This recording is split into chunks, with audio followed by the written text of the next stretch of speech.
Were y'all so surprised that Nate Bargatze came in here? Is that not crazy? When they called and asked me can he come in and do for the Tonight? I was like, what? He can do whatever he wants to. It's like Elvis. He is blown up all over the country, and he was so cute and in his pants. Did y'all notice that? Tiny, lean. I was like, are you not eating bread? Did y'all ever go to a lock-in? What little fool came up with that? Y'all know that it was some precious little woman maybe, and they were like, they were in a committee meeting, and she was like, oh gosh, y'all, we need to come up for something for all the hormonal teenagers. I know. We'll put them in the church building and lock the door and turn the... She enjoys office work. And for Santa Claus this past Christmas, she wanted a filing cabinet. And that's what she wanted. And she likes, big tape dispensers and all that kind of stuff. And in our house, she has offices set up all over our house. And she's always talked to herself. And we like to sneak and watch her because she'll be doing office work. She has her little Barbie phone or cell phones and old cordless phones, and she'll be calling people up and chewing them out over the phone. She says, well, if you can't get this order in, I'm taking my business elsewhere. They were out, I don't know what they were doing, fishing or rock climbing, doing something. They found a little baby beaver, and her mama had been killed or she'd been abandoned. Anyway, they brought her back to the dorm room. I happened to go visit that weekend, and I walk in, and my boy is holding a little beaver in his arms in a blanket, feeding her a kitten bottle. And I said, how do you even know what to feed her?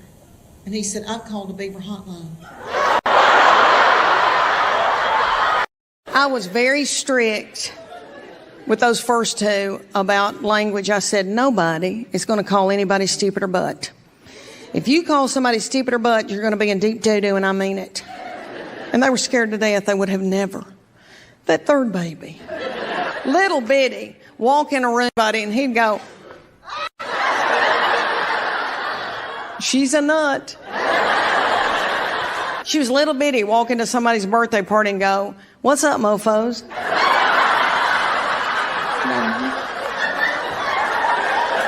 Terrible. And go, what the H? She's always called her daddy Chuck. She go, Chuck, you a-hole. And my husband is old school. He doesn't take crap off of any. So I bought me a Land's End swim dress, and I gotta tell y'all, I'm beautiful in it. Okay. It gathers in right here where my hernia mesh is. And it shows my arms that I still have, because they're my daddy's. Jimmy Fletcher, I've still got his arms. Okay, I've still got my collarbones, praise God. And then it covers up the white flour and the sugar. So I just get a spray tan and I'm good.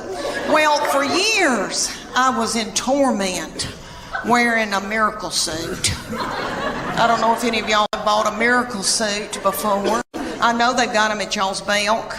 I know they got them. And there's going to be a big gob of them hanging together because they have hundreds of them. And I wore one year. I felt so desperate after I couldn't wear a bikini anymore. I wore a lavender one in Hawaii, and they took with my husband and I went, and they took this scuba video of us scuba diving, and I popped that video in from Maui, and I thought, oh, I can't wait, and this like big lavender thing goes by, and I'm like, what is that? Speaking of my little mama, let me tell y'all that my little mama has been sick for the last year, has been in and out of the hospital, but she's doing great. When she was in Vanderbilt Hospital, she had the tube in, and my little daddy, who is 79, is so far up her butthole and worships her, and he was telling everybody coming in there, we've been together since we were 19. We are so in love. We hold hands at night like Dean. We hold hands at night. And we watch westerns and romantic comedies. He said it to every nurse and doctor that came in there, and my mom was going.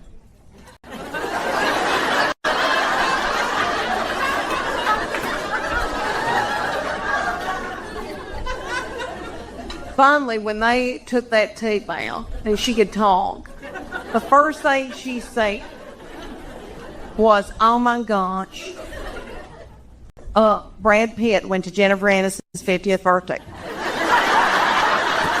She said, "Angelina Jolie, I'm worried to death about that little frail thing. It's going to kill her." And my sister, who is very bitter and angry, going through menopause, said, "I hate Angelina Jolie. She deserves everything she gets. She ruined Jennifer Aniston's life. She hasn't been able to have children." And I'm like, whoa, we need to pray about how we feel about Angelina. I got hired to do a fundraiser right outside of Detroit, and it was darling, and it was a bunch of nuns. It was nuns and fun people, and there was a raffle and a lot of drinking. But I had been at home, and Chuck Morgan and I both got sick with some horrible cough, and I had gotten codeine cough syrup, which is a controlled substance, and they don't let you have much of it. And I was coughing my head off, and I thought, oh no, I'm not gonna get to do that show in Detroit. And but I thought, I've got my codeine, I'll be all right. I can dope myself up, and I can do it. Chuck Morgan drank all of my codeine cough syrup, and I was very strict with those first two about language. I said, nobody is going to call anybody stupid or butt. If you call somebody stupid or butt, you're going to be in deep doo-doo, and I mean it. And they were scared to death. They would have never. That third baby, little bitty, walk in a room and go, "What the H?" She's always called her daddy Chuck.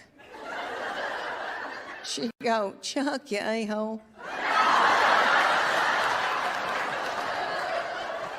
And my husband is old school. He doesn't take crap off of anybody, and he'd go, "She's a nut." But I said, baby, before you know it, one thing can get out of hand. You've got your arm around somebody, and then you've got your hand on her leg. Things can get out of control. He looked at me like I was crazy. And he said to me, "Mom, I've prayed about this. Nothing like that's going to happen." And I know he meant that. And all I could think of to myself was some of the nastiest things I ever did was at the Adams United Methodist Youth Fellowship